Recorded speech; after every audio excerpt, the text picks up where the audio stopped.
Kush Amlani, Gemma Petrie, Konstantina Bani and myself are really grateful for the opportunity to discuss with you so many different things underpinning the functioning of European, let's say, competition in European digital markets through the prism of one of very active, very visible, and very impactful actors, business user,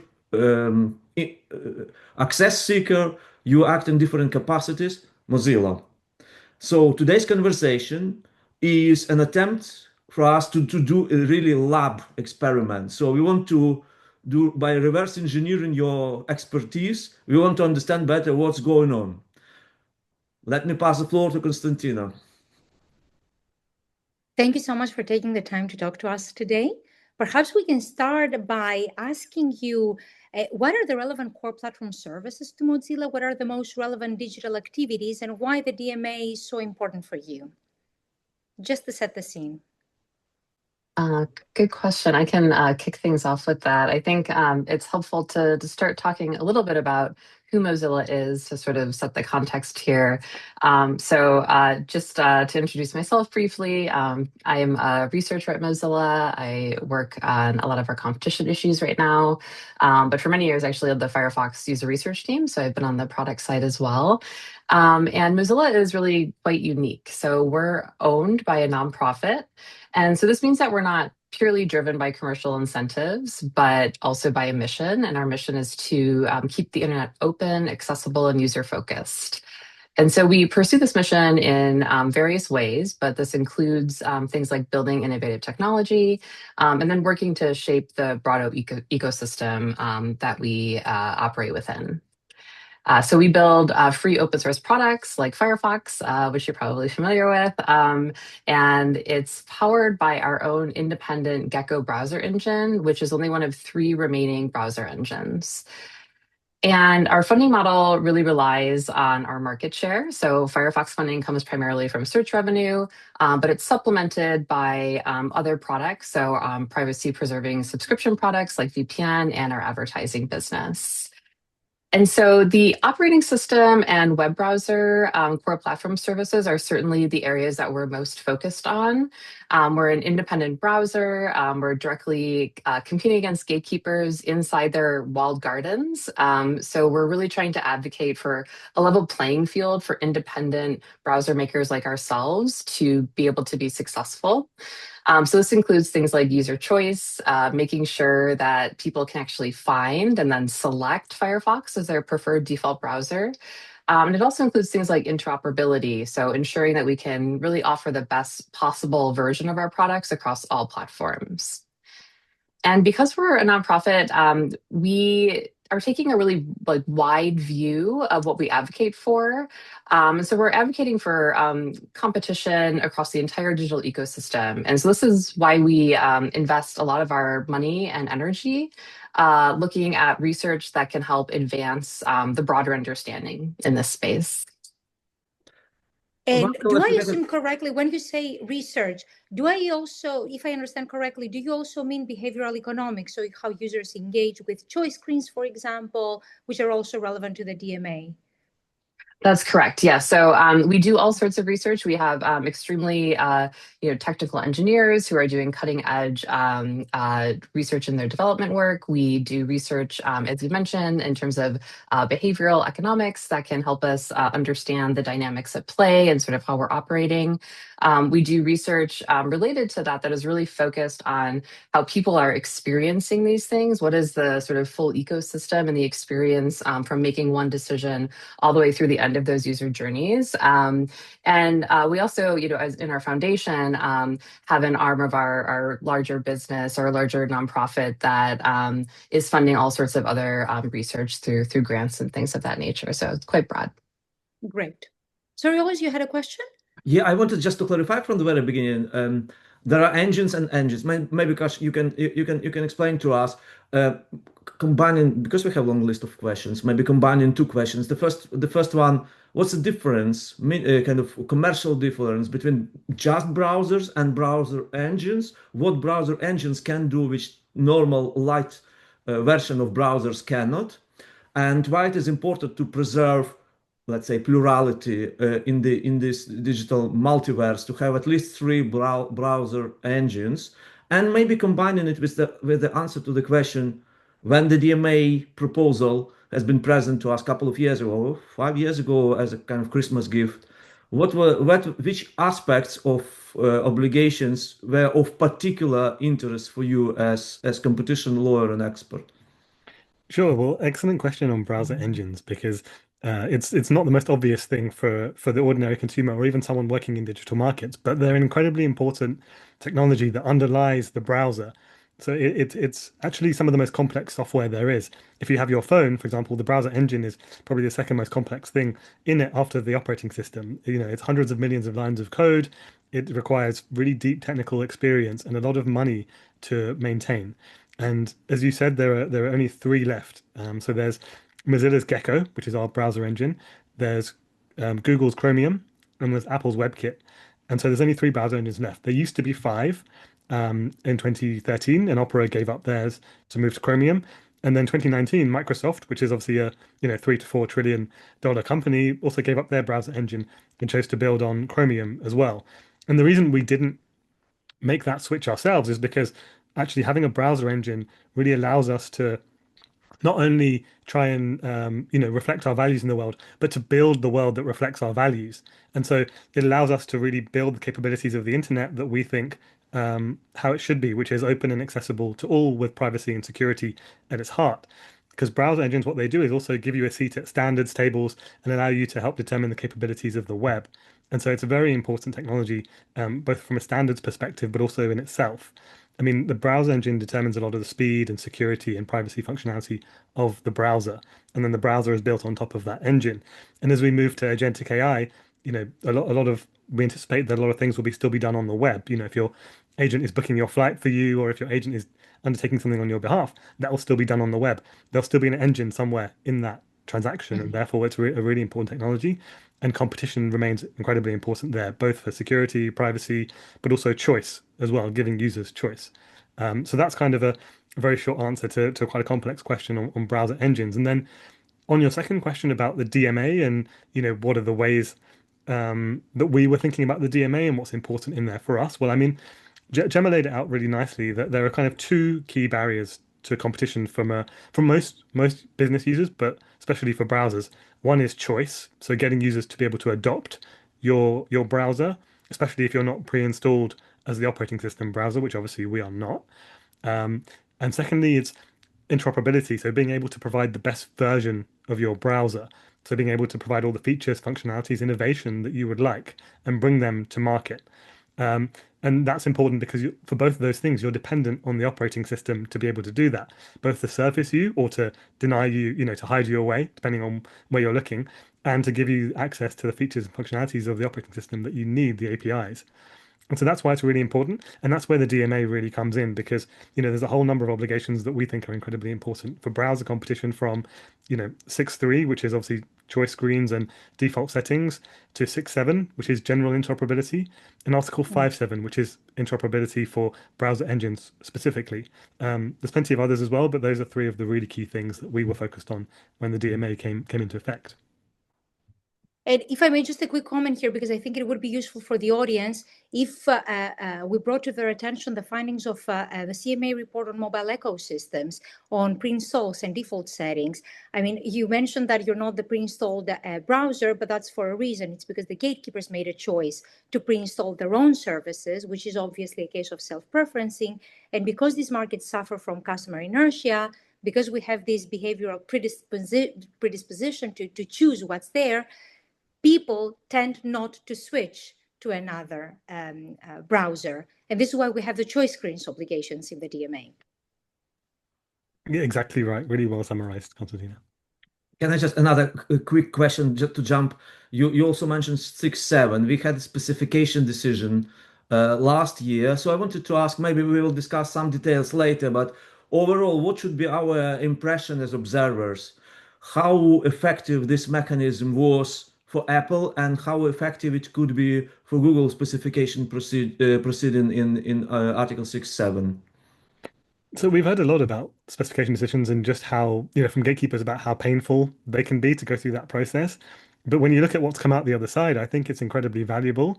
You've got a really detailed decision on how gatekeepers should interact with third parties. So in the case of Apple, how it should provide interoperability to third parties with clear processes, clear timelines, and clear expectations as well. And for us, that kind of mandating of sort of a process is incredibly important, because otherwise often what happens is you send your request, it goes into the ether, and then you're waiting a long time to hear back. We see this to some extent on Windows and to a lesser extent on Android as well. At the moment, it happens that way. And we hope that on iOS, as a result of the decision, things will get better because there's a much clearer mandated process to follow. Obviously, there'll be hiccups, and often the inclination of gatekeepers is not necessarily to kind of comply with the spirit of the law. It's to kind of comply with the letter of the law, and obviously that will play out. But we think it's a really good step, and it's very worthwhile. Konstantina mentioned the importance of behavioral things, and we know that Mozilla is often mentioned by members of the DMA team as the example how well you address the issues of kind of behavioral dark patterns and biases, because they are at the core of default settings, and thus obviously you do research in this. And Gemma, you are behind these aspects of your activities. How do you organize this research process? Which elements are important for conveying the message from technical expertise to regulators who take it into the context? Please explain to us, give us the rule book how to do it properly to all researchers, without disclosing all the details, I imagine. That's an excellent question. I wish I had a perfect answer for it. Honestly, Kush and I have been working hard to kind of develop our practice here. It's a unique position. I don't know many other researchers working in this space, and I was honestly very surprised when I first started working on our competition team, because I sort of took for granted that we would be speaking about people and research in these spaces. And the first, several meetings that I attended really didn't come up very much. And so, as I mentioned, I have a background in product research, leading the Firefox team. And so, that combined with our mission that is very user focused is something that I feel very excited that we've been able to bring into conversations. And so it's a bit of a balancing act. I mean, we are very motivated to dedicate our time and energy to these topics, but there are so many topics we could cover that are frankly not really being covered in any sort of public way. And so we have to really pick and choose where to invest our time. And so we mentioned earlier, we did this very large choice screen study a couple years ago. And so we decided to focus our energy on that, for example, because choice screens are often a remedy that have come up before. We've seen them fail. We've seen often the choice screens are designed by the gatekeepers themselves. There are things that we as a third party would love to see happen differently. And so we decided to invest our energy into that project to essentially raise the floor of what should be expected of a choice screen. They were being discussed as part of the DMA. And so we wanted to ensure that if this was going to be an intervention that we were going to see, that we could help to ensure that they'd be the best possible design. And so we were able to do a really innovative study that helped articulate some of the things that are necessary for a useful choice screen. And I think we really changed the conversation there, which we're really proud of. People, of course, didn't take on all of those recommendations initially, and still haven't in some cases. But since the choice screens were first introduced, we've seen many of them really improve over time. So we try to sort of focus our energy on where we think we can have the biggest impact. And something that's really important to me as a user researcher is not only that very large behavioral economic picture, but also really thinking about how truly is this impacting individuals? What is the outcome that we really want for consumers and for people, and really making that a part of the story as well. And so we do these very large scale experiments, but we also focus on very specific sort of high touch studies on what does the user journey look like, what are the specific usability issues that people are encountering, and how are they sort of experiencing that. So I hope that answers the question. Very wide ranging, but it's been exciting to be a part of figuring out how to do this well. That is fascinating. And I wanted to ask a follow-up question, if I may, Oles. Precisely because I find the topic of choice screens understudied, under-researched, as you correctly pointed out, Gemma. So to me, but correct me if I'm wrong, precisely because of the issue of self-preferencing that I explained, choice screens is not about forcing people to choose a service that does not belong to a gatekeeper. It's about informing people that there are choices other than those offered by the gatekeeper, so that we can then give the user the choice, hence choice screens, the user the choice to choose an alternative service that they might find better ultimately. So how would you describe a successful user journey to inform the user about choices and to actually enable the user to make an informed choice? That's a really good question. Are you speaking broadly, or are you speaking specifically about choice screens themselves? I have different things I can share about both of those. I would say broadly, and then we can zoom in perhaps. Yeah, sounds good. Yeah, so I think that the really important thing that we try to bring up in a lot of these situations is that it really is a journey. I think we sometimes think about and converse about these things as these very static moments in time. You know, what is the intervention we can put into place to put these choices in front of people that is going to make a difference? And I think thinking about holistically is really critical. This is how anybody in UX design or sort of in a modern sort of product development company is going to be thinking about these things. It's an interconnected ecosystem of decisions, and then the outcomes that result from that. There are situations where you might make an active decision and then it's not respected in some other part of your experience. And so trying to think about things very holistically is very critical. And so I think that, in ideal case, users are being presented with choice, and we've found that people, when presented with a choice screen, for example, we have seen, a really good outcome from those. And when you present people with choice, people are very eager to be making a choice. Presenting them with information we have found to be really important. So helping them understand the decision that they're making. In our research, we found that, some people might confuse a browser and a search engine, for example. So helping to sort of explain what the decision at hand is, giving them the tools to make that decision well. I think, as a researcher and as an organization, we have a lot of trust in people to make the right decisions for themselves. And it's really just about enabling that moment for them and making sure that they're able to do so with the right information at hand, and then respecting it after it happens.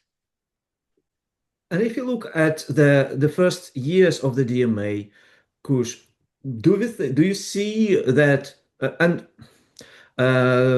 other opportunities to start using choice screen? Can you see that these requirements, despite somehow fighting with user inertia and all the choice design architecture, which is inherently in the hands of those who are not willing to give you all the potential to switch, do you see some meaningful changes in terms of how many users opt to using Firefox? And do you attribute it to the DMA, or maybe just to broader campaigns which we hear in the media and beyond?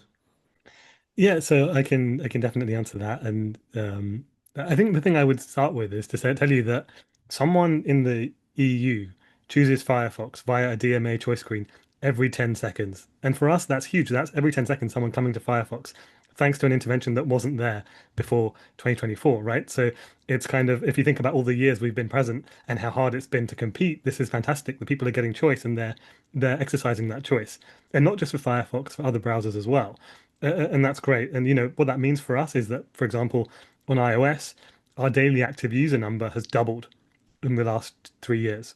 And so people really are choosing Firefox and exercising that choice, and that's really evident there. The second thing is also retention, because it's not just about how many people are coming to Firefox, how many people are staying with us, right, as well.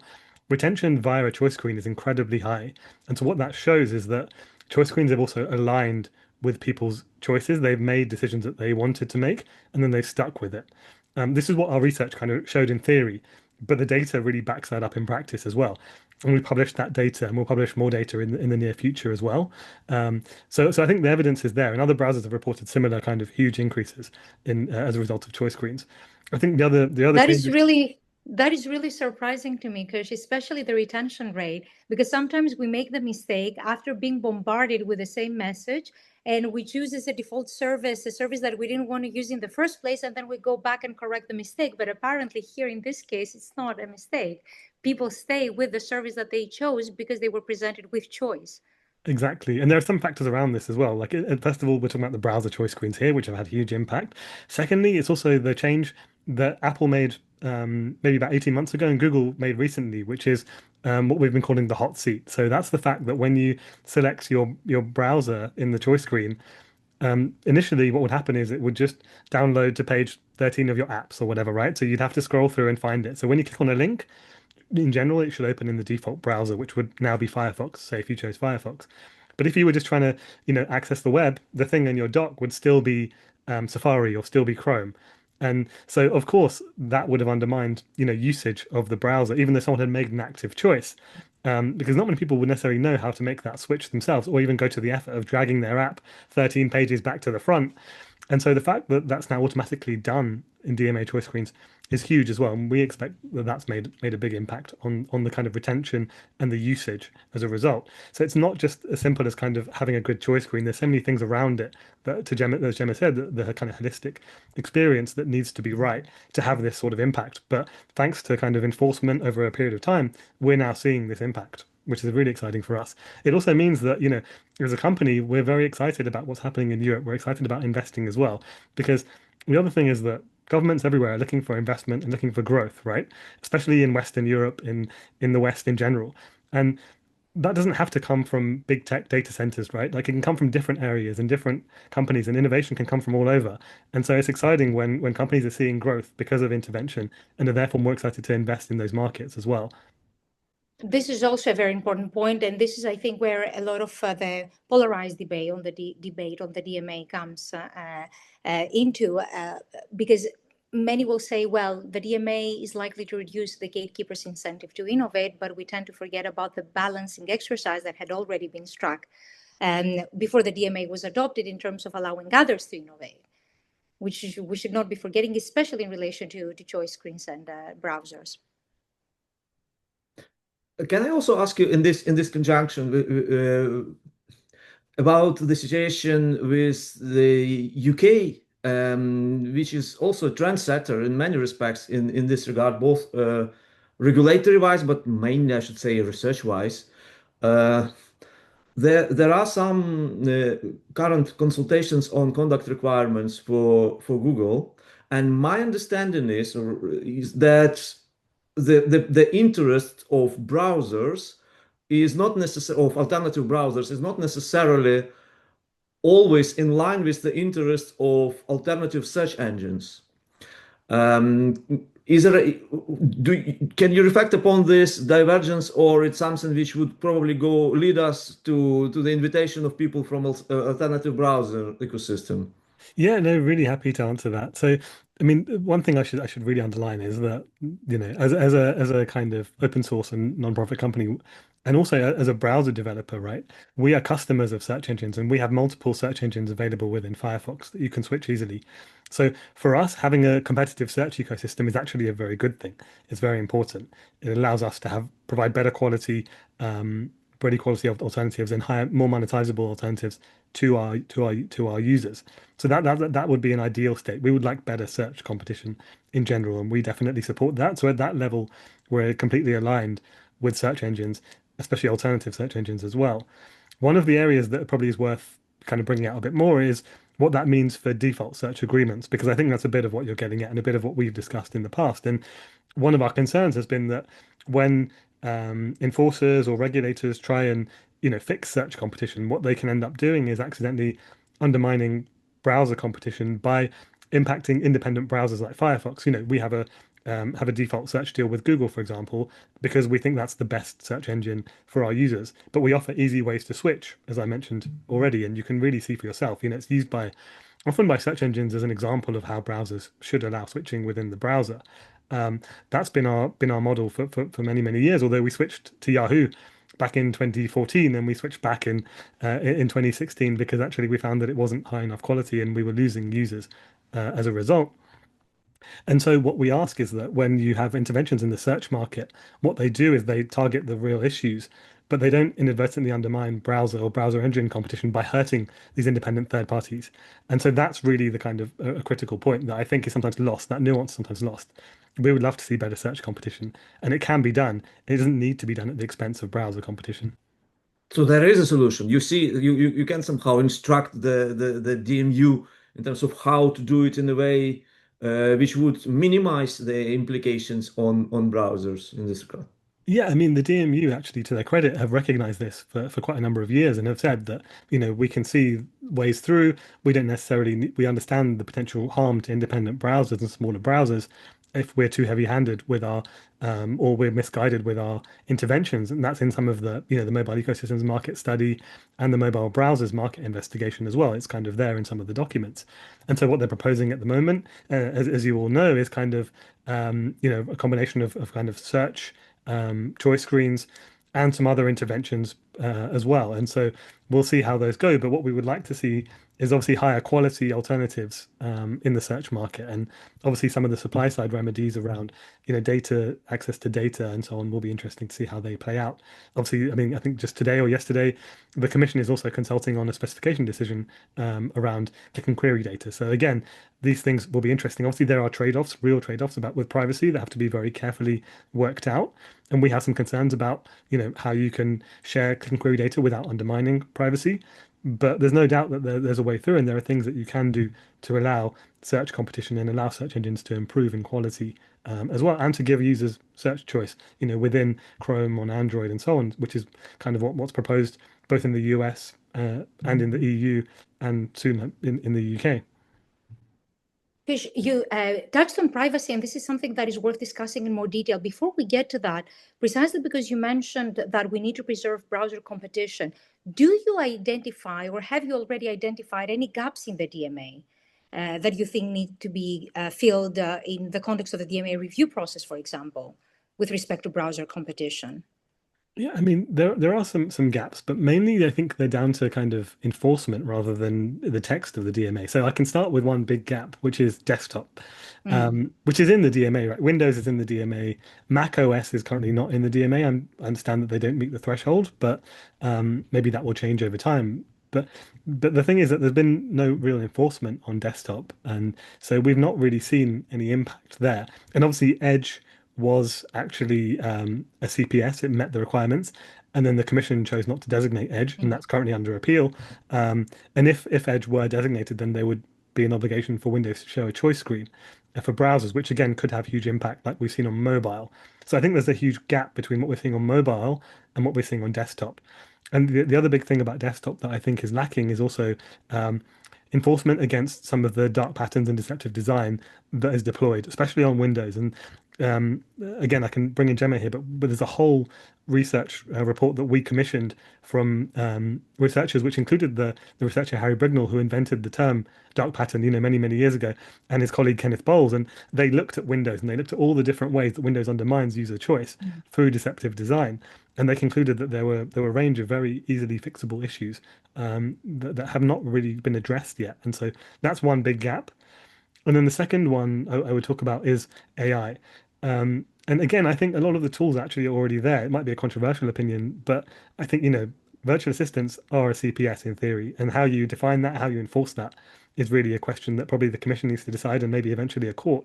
But I think you could encompass AI agents in that as well. And cloud again is a CPS. So I think again there's kind of those elements of the stack are actually already potentially covered by the DMA. Now then you get to the question of, do the obligations work for those? And I think to some extent they do, because again, choice and interoperability are two of the key things for lowering barriers to entry. So if you can ensure that those things, those obligations actually apply to the right AI products, then potentially the DMA is actually quite future-proof there. Maybe not entirely, but quite future-proof. And so maybe it's a quite a different opinion to what we've been hearing, but I don't necessarily think a lot more needs to be done to make the DMA effective in these areas. I actually agree with you. I think it's a matter of interpretation and enforcement of the law, because the DMA can be interpreted rather broadly to encompass this sort of services. That's been my opinion. Absolutely. And I fully agree as well from juristic side that the room for interpretation given by co-legislators to the DMA team, and the degree of discretion was very generous. So the task is rather should be focused on maintaining it more than expanding it further, because we see the tendency of shrinking this discretion into different imaginary thresholds which the stakeholders try to impose onto the DMA team. Gemma, can I ask you maybe to reflect a little bit on, or maybe to illustrate, we usually stereotypically think that the main dark patterns come with the smaller the screen, the higher the impact of dark patterns. But Kush just mentioned that even on desktops, we are not immune or far from being immunized from it.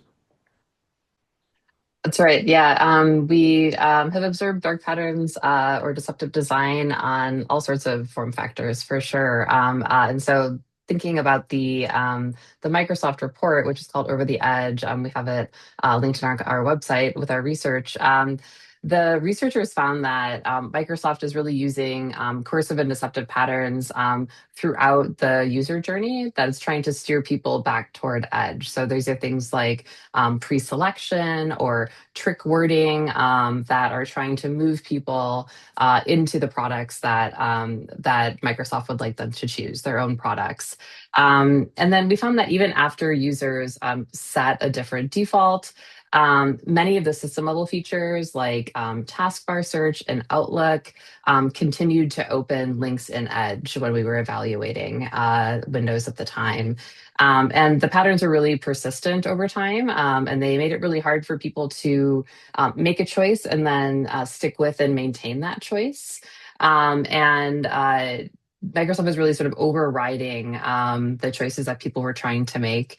They were burying options that people were trying to access, and there were interoperability bypasses. And we also saw this. We did a usability focused study a few years ago on both iOS and on Windows, looking at what is the user journey, how are people experiencing this, found very similar things. One of the other issues that we uncovered is that in both those cases, if people tried to search for very common terms like browser in the settings, trying to find the place that they could perhaps set the default browser, it often returned no results or results that were unrelated to that type of task. And so there are all of these small things that end up creating this very problematic user journey for people. So if you're looking at a set of settings that maybe are organized in a confusing way and you're not really sure where to go,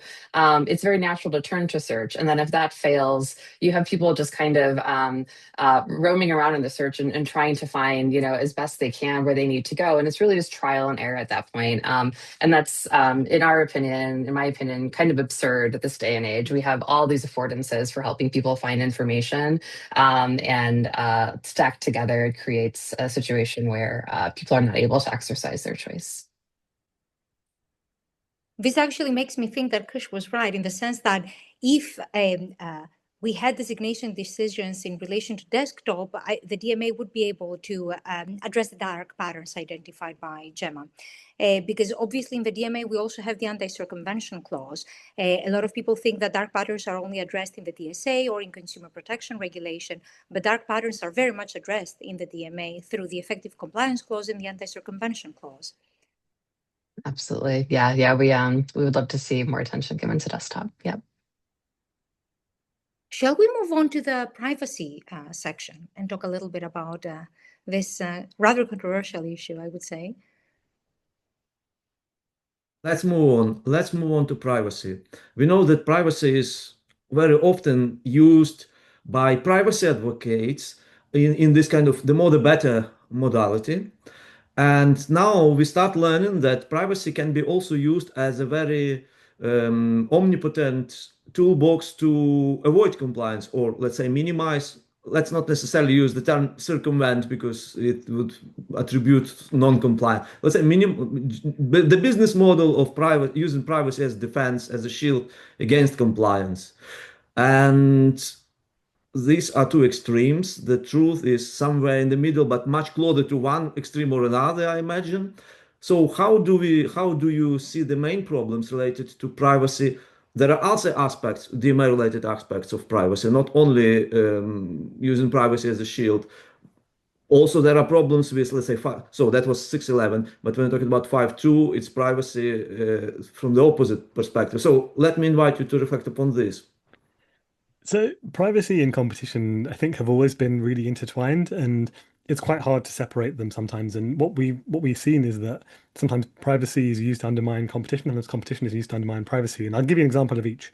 So the Google Chrome Privacy Sandbox case is a really good example of at the time what people thought was quite an innovative, action by the CMA to get global commitments from Google to not deprecate third-party cookies in Chrome because of concern of competition impact, especially on ad tech. But there was also some other aspects of competition there as well. But what happened as a result was that 4 billion people, the number of Chrome users, at least worldwide, still had third-party cookies and were being tracked in a way that actually everyone wanted to stop as a result. And so actually they had worse privacy outcomes because of competition here. So that's one example of kind of that paradigm.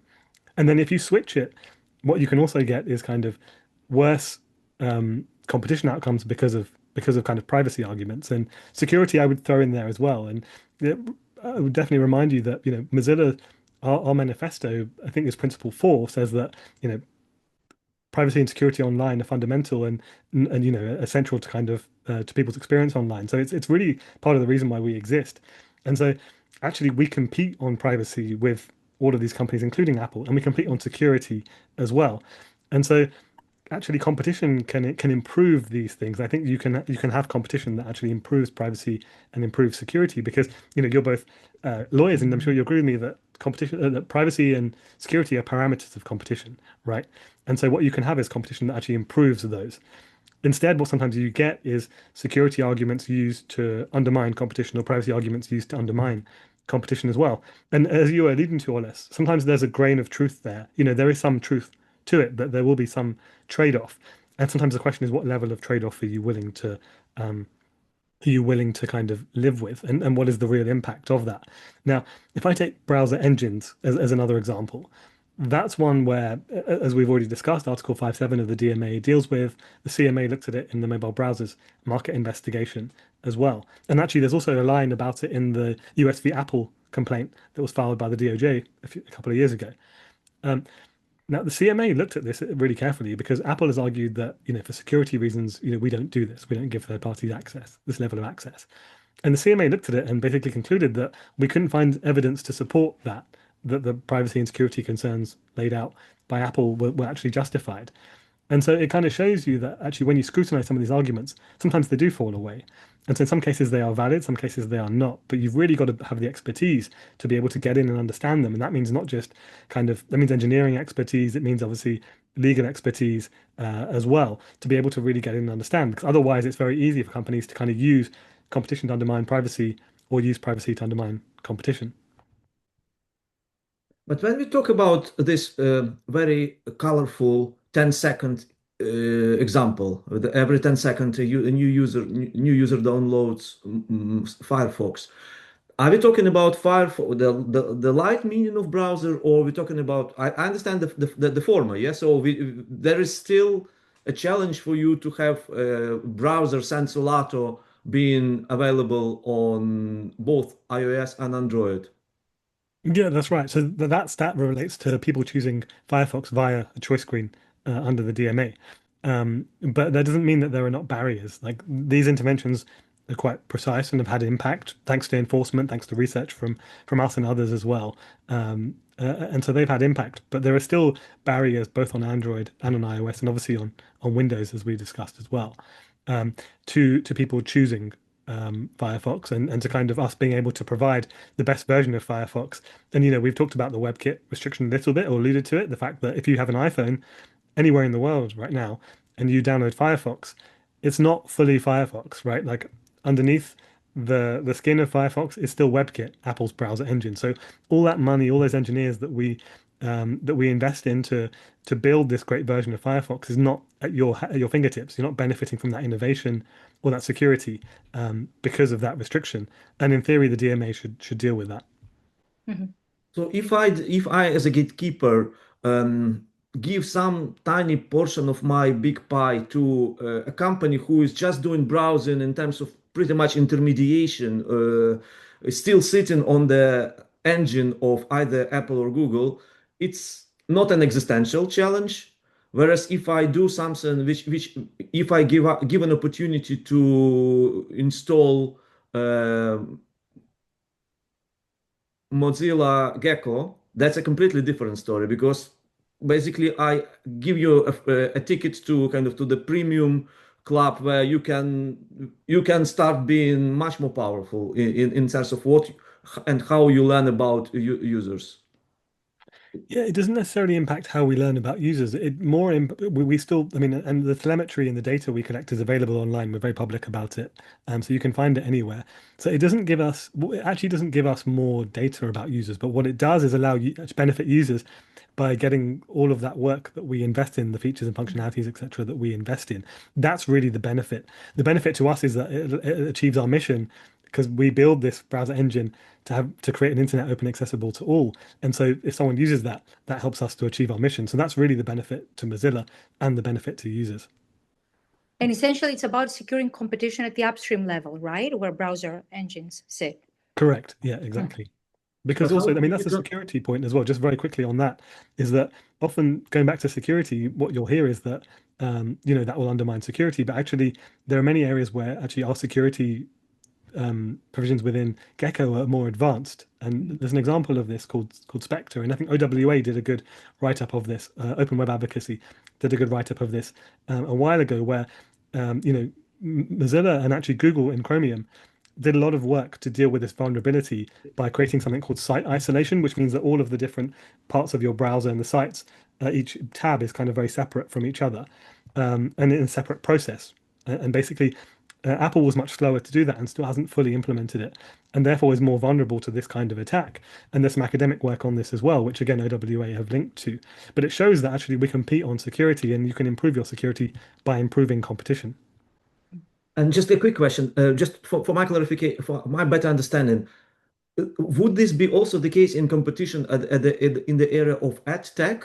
Would having your own web browser engine make you more powerful player in the ad tech infrastructure, or it's pretty much the same, maybe a little bit incrementally on the margins? I have to say, it's probably beyond my expertise to say, but I think it's probably in the margins. I don't think it hugely impacts the ad tech because it's done at a higher layer of the stack. Gemma, correct me if I'm wrong, but that's kind of my assumption. It's my understanding as well. Yeah. If I may ask a follow-up question on the issue of privacy, because Kush talked about a trade-off. And I think it's really important to understand that, yes, sometimes we may need a trade-off. And I wanted to hear your views on anonymization techniques. This is actually something that the DMA talks about, establishes. How do you think we can achieve that trade-off when we talk about the interplay between contestability, competition, and privacy? Whether the DMA has done a good job at this? And also what you think about specification proceedings in that area, because I think that this is an area where we lack a lot of information and research, and perhaps this is an area that can be strengthened through specification proceedings. Yeah, it's a fascinating question because it's an area that we care a lot about, and we've done a lot of work to obviously harden Firefox from a privacy perspective as well for people to make it as private an experience as you can as it possible, but also to make it very customizable so you can make it more private as well. Because there's also trade-offs in privacy between privacy and usability. You can have the most perfectly private browser, but it won't work anywhere, right? And so you're always having to make those trade-offs as well, and you can do that in the settings in Firefox. And the thing we've tried to add on to that is also privacy enhancing technologies, which I think is what you're getting at a bit with anonymization. And actually, what we think is that privacy enhancing technologies are quite important and they have an important place, but you need competition there as well. And so the DMA does have a role. Unfortunately, currently what you have is huge pools of first-party data that sit with Apple and Google and Microsoft and Meta, especially, of course, in this space. And so they already have this advantage. And so any kind of competition in privacy enhancing technologies, they're at a much better position to compete because they already have this huge pools of data. And so that makes it very hard for third parties, whether it's us, whether it's a kind of well-meaning privacy preserving ad tech player as well. For example, we acquired actually a company called Anonym about 3 years ago now, which is an ad tech provider that tries to improve the sort of the data and the kind of usability of data that you get from advertising, whilst keeping it, private in a privately preserving way. But it's very hard to compete in that market because you're competing against these giants with huge amounts of data. And so I think what we think is that these things are really important in terms of privacy enhancing technologies and finding ways to kind of get them to market. But ultimately, if you don't resolve the competition problem, privacy will always suffer as a result.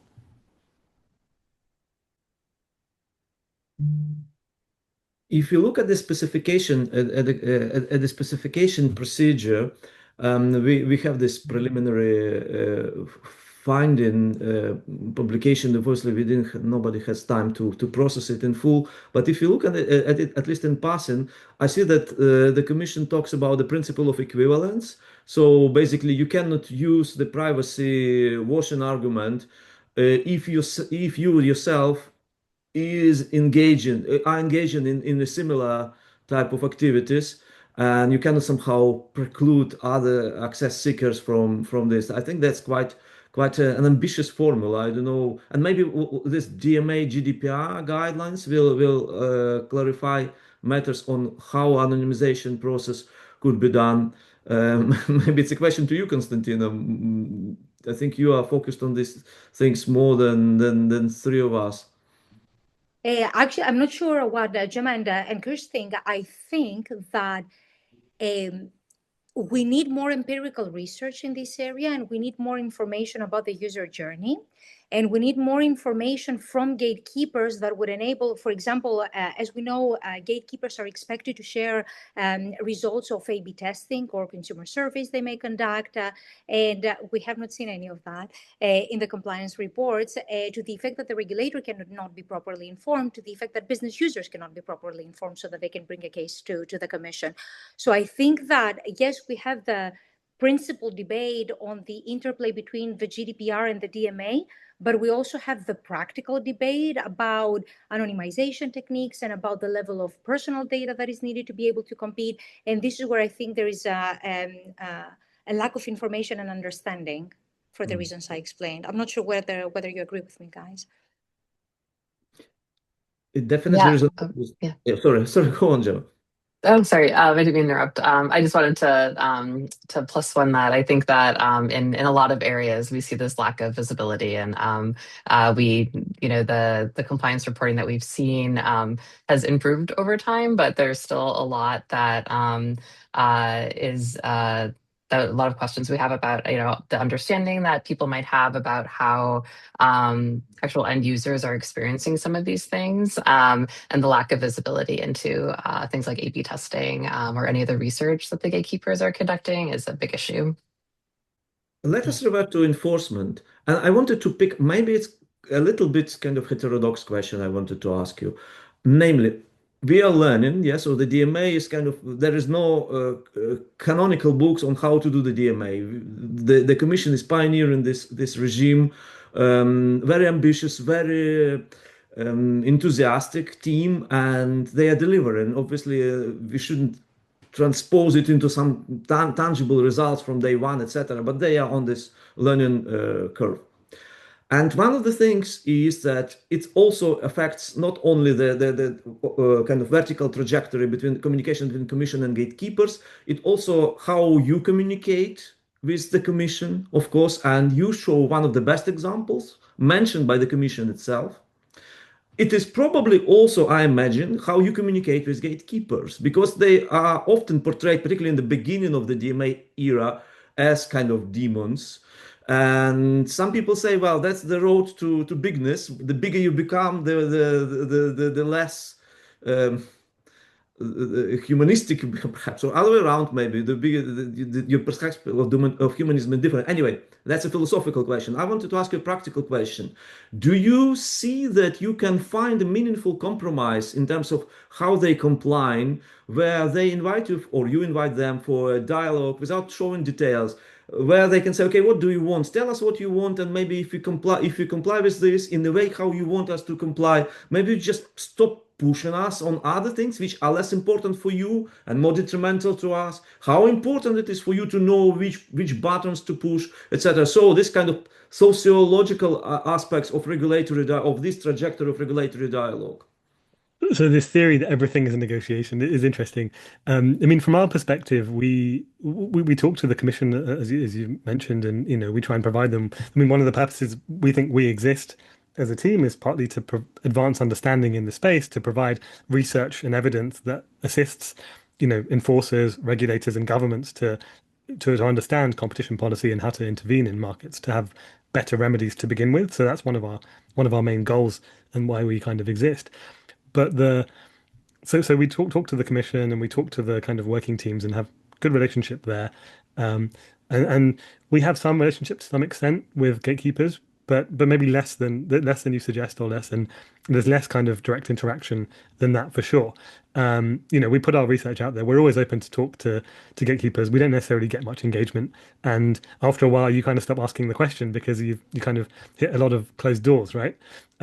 So I mean, also in the early stages and in some cases there are still ongoing conversations. For example, we're still working with Apple on the WebKit restriction and trying to resolve that. And that's obviously happening with the commission as well. It's like a three-way conversation, I would say. So there are some aspects that are the conversations, but they're very, very few and far between. Mostly it's a conversation via the commission. And that's why I think it's also really important that civil society is also pulled in and involved in this. Academics are also pulled in and part of the conversation, because it has to be like a much wider conversation, because it's not just between business users and gatekeepers to decide. I mean, we saw what happened in the Epic case in the US recently, where the judge sort of saw that Google and Epic had settled and said, wait a second, I want to look at this. I'm not sure this is in the interest of users. I mean, I don't have a specific comment on that, but just that paradigm is also interesting. And the fact that you need to have a wider conversation about what is good for people, what is right for enforcement of the DMA. And so it has to be more than just a bilateral between us and the commission, or between us and gatekeepers. So from this, I infer that this kind of almost Monty Python style of conversation about hot seats during the Google Compliant workshop, where you've been participating, Kush, as well, is a typical kind of embodiment of how the dialogue between business users and gatekeepers is taking place. Yeah, I would say. I mean, I would never describe it as Monty Python-esque, but that's fascinating. But the kind of, yes, I think it is. It is pretty typical, but it really varies. I think depending on the specific obligation you're talking about. And I wonder if that's because some things are much more important to gatekeepers because they probably hit the bottom line more, or what they consider their product integrity or whatever it is, more than others.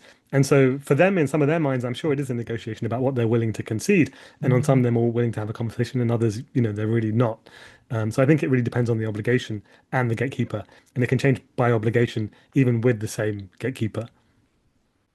But as Andreas Moon said quite recently, when you come to the regular dialogue, the best thing you have to have is good theory of harm. Mm-hmm. Yes, that makes a lot of sense. He's a very wise man. Should we move now to the DMA review issues and things, leaving aside Actually, yes. Perhaps go on. A follow-up question / comment based on what Kush said about users, the civil society being involved. Is this perhaps one of the areas on which the Commission needs to work in the context of the DMA review process?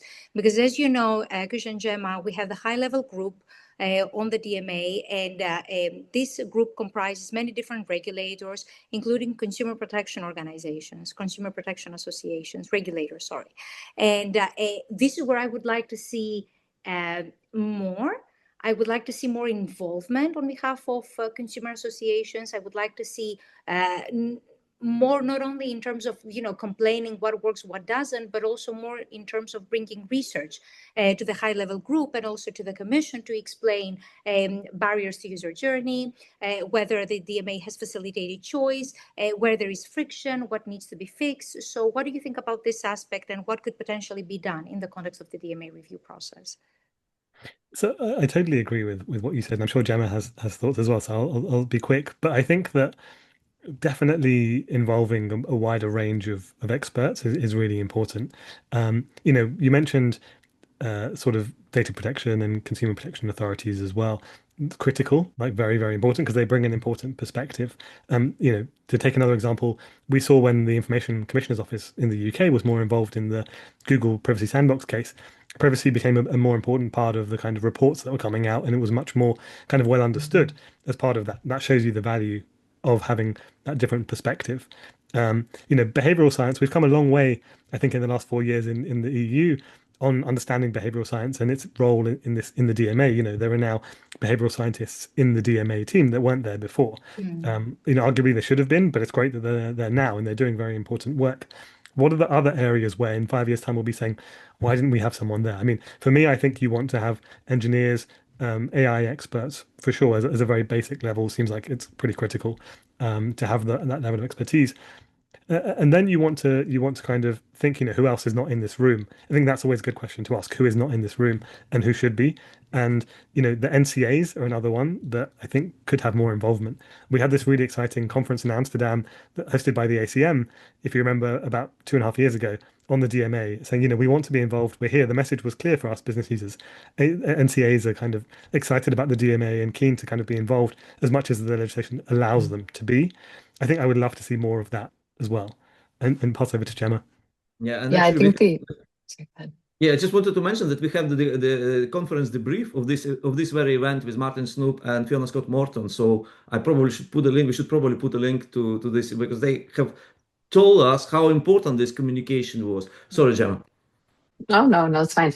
Yeah, I mean, I agree with everything that Kush said. I think the one thing I would add is that in addition to behavioral researchers, which is great that we're seeing more involvement there, I would also include designers and interface design experts. I think that sometimes a behavioral researcher might have that background, sometimes not, and ensuring that we have real expertise for how some of these interventions are being designed and deployed and then even evaluated, I think is really critical. There are lots of ways that we can be thinking about evaluation here and the actual user outcomes that I don't think are really part of most conversations at this point. And so just wanted to elevate the design aspect there as well as being pretty critical, not only for the things I mentioned, but also I think that there are endless creative solutions to so many of these problems, and we keep returning to some of the same interventions, choice screens we've talked a lot about, but there are so many other options. We've done some of our own exploratory work there, trying to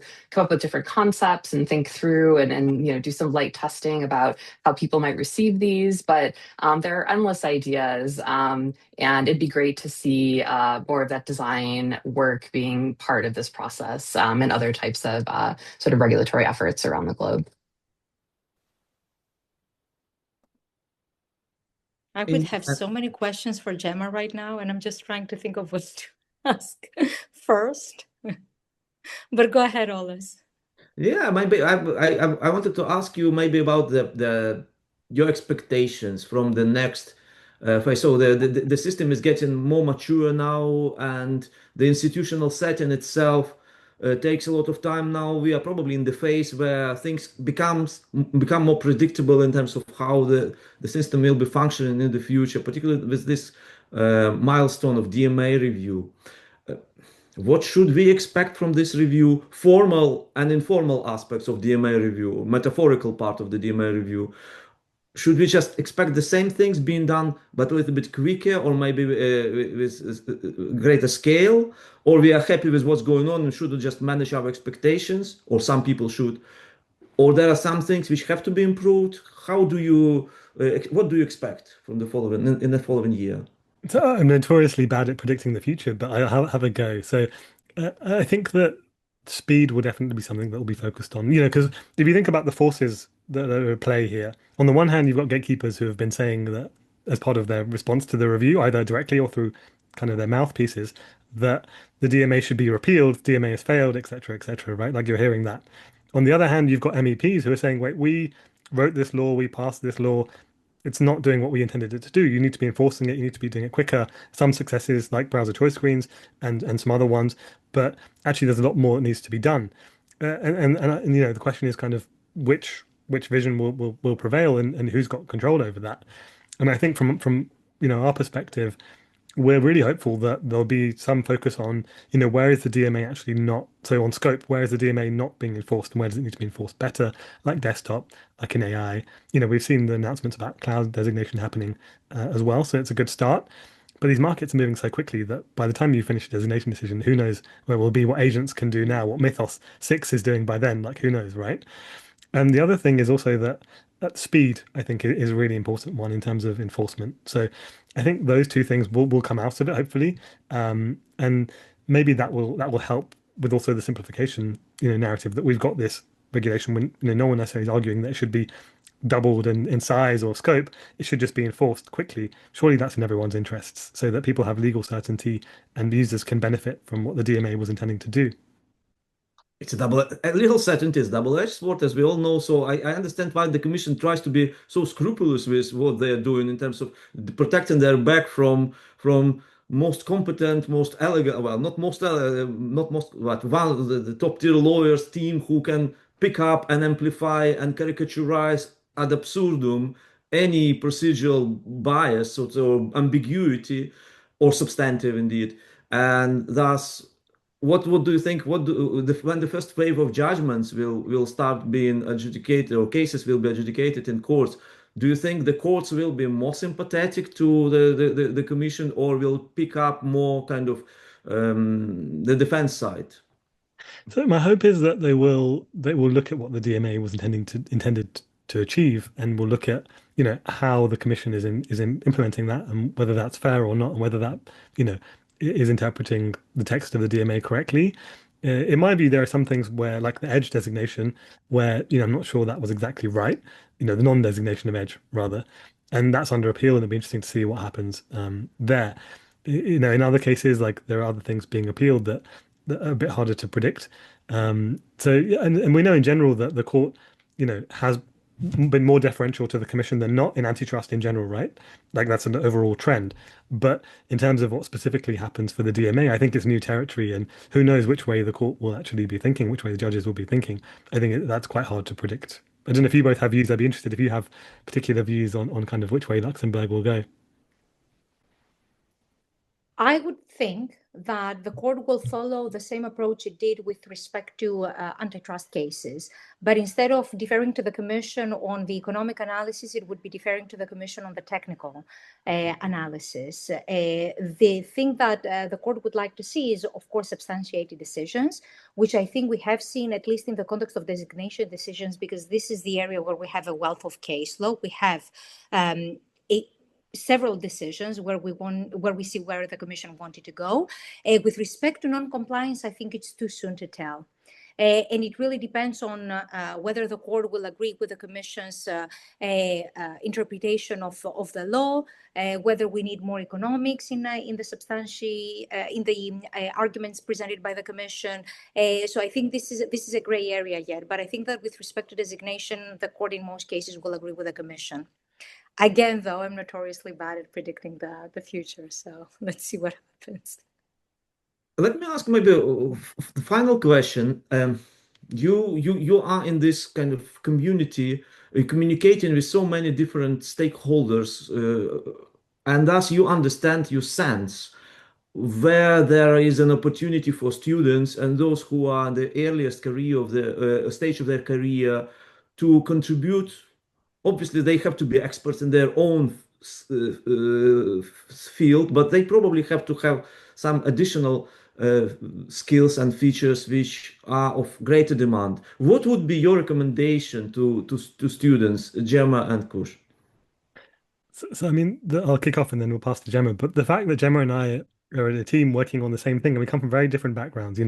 I was an antitrust and regulatory lawyer. Gemma was a user researcher working on Firefox, as she said, and we work in the same field on the same issues right now. Tells you, I think, an important lesson, which is that a lot of these expertises are converging. So you need to have your own expertise, for sure, have your own depth, but think very flexibly and fluidly about different ideas, about different expertise, different professions, and try and bring in that knowledge. I think that's a really important way to kind of improve and to remain flexible, because the world is changing so quickly.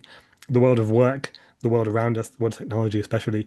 And so being able to be flexible and respond to that change is very important. So it's great to have expertise, but really important also to not be too narrow in your expertise, is what I would say. I think that's a great response. I think the thing that I would add is just uh, making sure that people are thinking more in systems and the impacts of those systems and how interconnected things are. I think that from some of the things that I've seen transitioning more into this world of competition, some conversations are still very isolated to individual moments and individual actions in a way that, as a researcher and a designer, I know not really to be true in terms of how people are actually experiencing a lot of these environments and how people are experiencing technology. And so I would just encourage people to really always think about people. What do people want? What are they trying to achieve? Where are they running into trouble? And really focusing on that, I think, can help inform so much of what these conversations are about. But people are not always part of the conversation from what I've observed. So really trying to keep people at the heart of this work, I think, would be my advice. Gemma Petrie, Kush Amlani, thank you very much for sharing your ideas with Konstantina and myself. Thank you both. It's been a pleasure.